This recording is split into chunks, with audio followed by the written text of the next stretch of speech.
Hi, I'm Paula Wilkes, the president of the Bessie Smith Cultural Center. Today I'm going to be reading to you The Other Side by Jacqueline Woodson, illustrations by E.B. Lewis.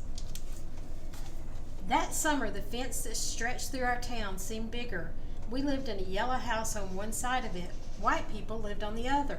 And Mama said, "Don't climb over that fence when you play." She said it wasn't safe. That summer there was a girl who wore a pink sweater. Each morning she climbed up on the fence and stared over at our side. Sometimes I stared back. She never sat on that fence with anybody. That girl didn't.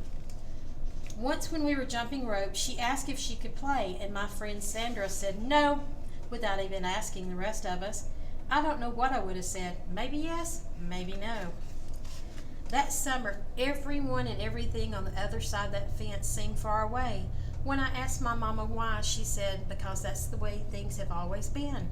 Sometimes when me and Mama went into town, I saw that girl with her mama. She looked sad sometimes, that girl did. "Don't stare," my mama said. "It's not polite." It rained a lot that summer. On rainy days, that girl sat on a fence in a raincoat. She let herself get all wet and acted like she didn't even care. Sometimes I saw her dancing around in puddles, splashing and laughing. "Mama wouldn't let me go out in the rain. That's why I bought you rainy day toys," my mama said. "You stayed inside here where it's warm and safe and dry."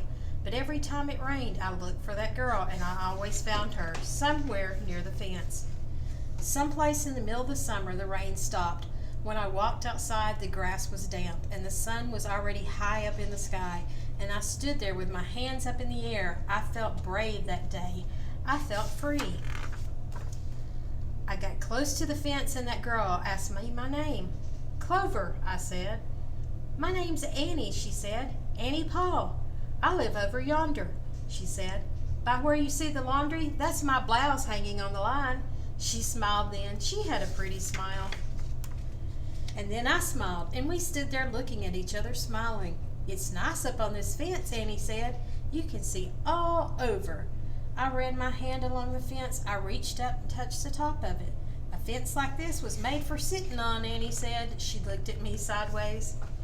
"My mama says I shouldn't go on the other side," I said. "My mama says the same thing, but she never said nothing about sitting on it." "Neither did mine," I said. That summer, me and Annie sat together on that fence, and when Sandra and them looked at me funny, I just made believe I didn't care.